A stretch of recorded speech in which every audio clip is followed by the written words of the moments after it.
Esta decisión nos acompaña Blanca Rosa Mármol, magistrada emérita de la Corte Suprema de Justicia de Venezuela. Magistrada, muy buena tarde, bienvenida, un gusto saludarla. Buenas tardes, gusto en saludarles a ustedes y a la audiencia. ¿Es legal y en todo caso efectiva esta inhabilitación? No, en ningún caso sería desde ya efectiva porque hay que aclarar además que el periodo fiscal se terminaría en marzo del año próximo y hasta tanto eso no se termine, es imposible, aún interpretándolo de una buena manera, imponer alguna sanción y hacer algún análisis de un ejercicio fiscal. Pero es muy importante destacar que en primer término este contralor es ilegítimo, porque él fue designado, entre comillas, por una Asamblea Nacional Constituyente, que es ilegítima, que es inconstitucional. Eso por una parte. Por otra parte, no podría nunca el contralor por sí mismo y sin ninguna revisión ni apelación imponer una medida de esa naturaleza, tan alta la pena y de tan graves consecuencias como es la de inhabilitar a una persona políticamente por 15 años, como ellos pretenden. Con esta decisión, para decirlo coloquialmente, ellos se dejan ver la costura, porque lo que les preocupa es sacar de la política a Guaidó durante el mayor tiempo posible, con lo cual consolidan su concepción tiránica que tienen del gobierno. De modo que esto tendría que ser impuesto para que fuera constitucional como consecuencia, con pena accesoria, de un juicio penal con la garantía del debido proceso, en el cual hubiera, por supuesto, apelación y revisión por otras instancias, y no como pretende este contralor ilegítimo, haciendo alarde de un poder mismo que no tiene, ponerle nada menos y nada más que 15 años de inhabilitación política a quien es hoy el presidente encargado de la República. Se evidencia claramente que es de nuevo utilizar las herramientas de poder, en este caso el contralor, para perseguir judicialmente.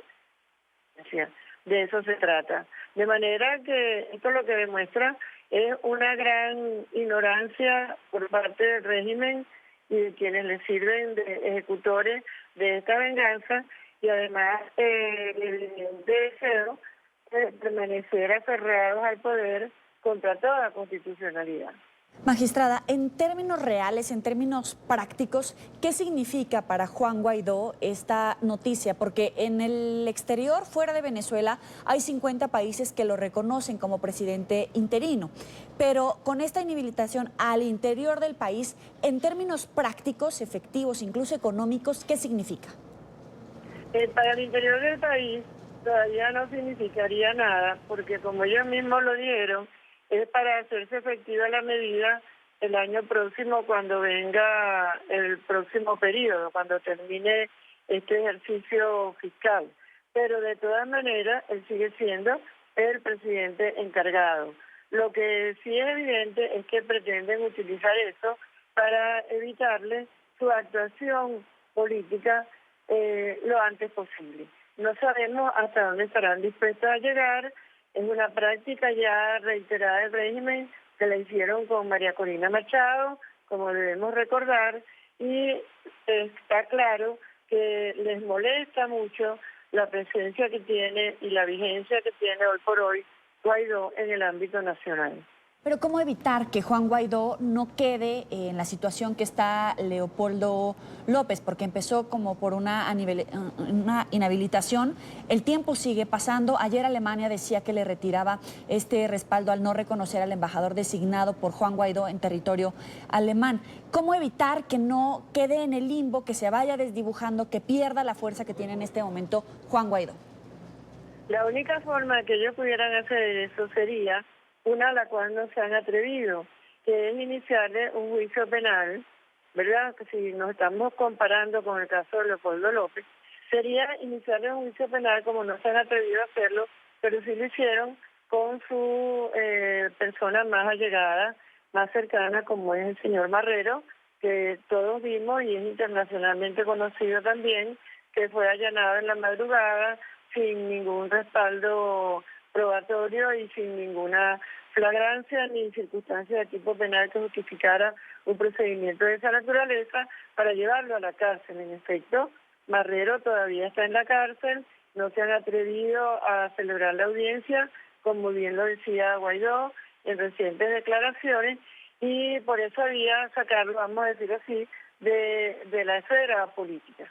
Ahora, en la información que tenemos, están acusando a Juan Guaidó de ocultar o falsear datos de su declaración jurada de patrimonio y a su vez recibir dinero de instancias internacionales y nacionales sin justificarlas. ¿Le están montando un caso legal, penal, para procesarlo y de alguna manera sentenciarlo? Yo creo que en la segunda parte que me acaba de decir, en cuanto a recibir un dinero no justificado y que no se tenga origen conocido, en ese aspecto sí podrían estarle montando, como se dice coloquialmente, un caso para poderlo investigar penalmente. Es factible que estén en eso porque es una práctica reiterada de quienes detentan el poder en Venezuela hacerlo de esa manera. Ahora, vamos a la parte política. En todo este tiempo, ya le comentaba, Alemania ya le ha retirado este respaldo al embajador designado por Juan Guaidó en su territorio. En este momento, el argumento fue que no se han convocado a elecciones. No se han convocado a elecciones porque no hay independencia de poderes en territorio venezolano per se. Tenemos que esperar a que se forme un nuevo Consejo Nacional Electoral y que vengan esas elecciones y en todo caso incluso sacrificar al propio Juan Guaidó y buscar otros liderazgos. ¿O cuál es el camino político de esta transición pacífica? Sí, yo creo que eso sería un grave error, pretender cambiar a Guaidó y pretender esperar que eso suceda. Porque este Consejo Nacional Electoral sabemos que no basta con cambiarle a quienes lo integran para resolver el problema electoral que tenemos en Venezuela. En Venezuela el problema de la claridad de las elecciones y de la transparencia va mucho más allá de eso.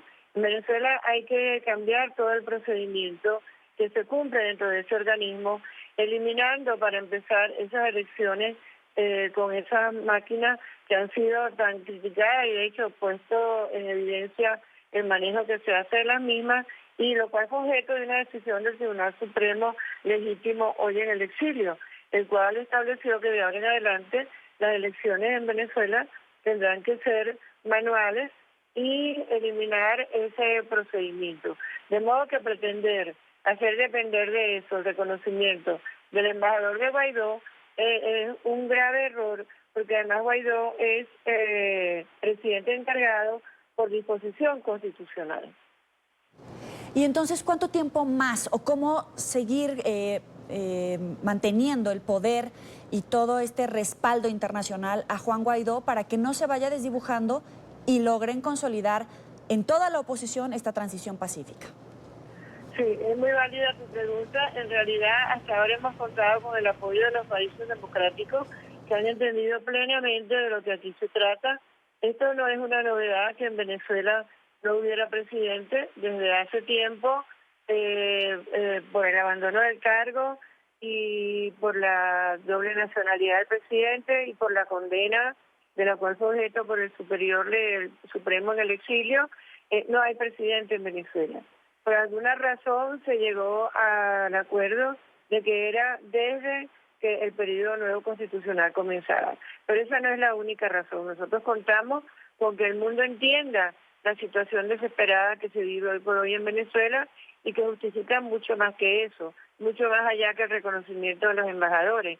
Justifica plenamente el cumplimiento de la ayuda de proteger que se está haciendo evidente cada vez más.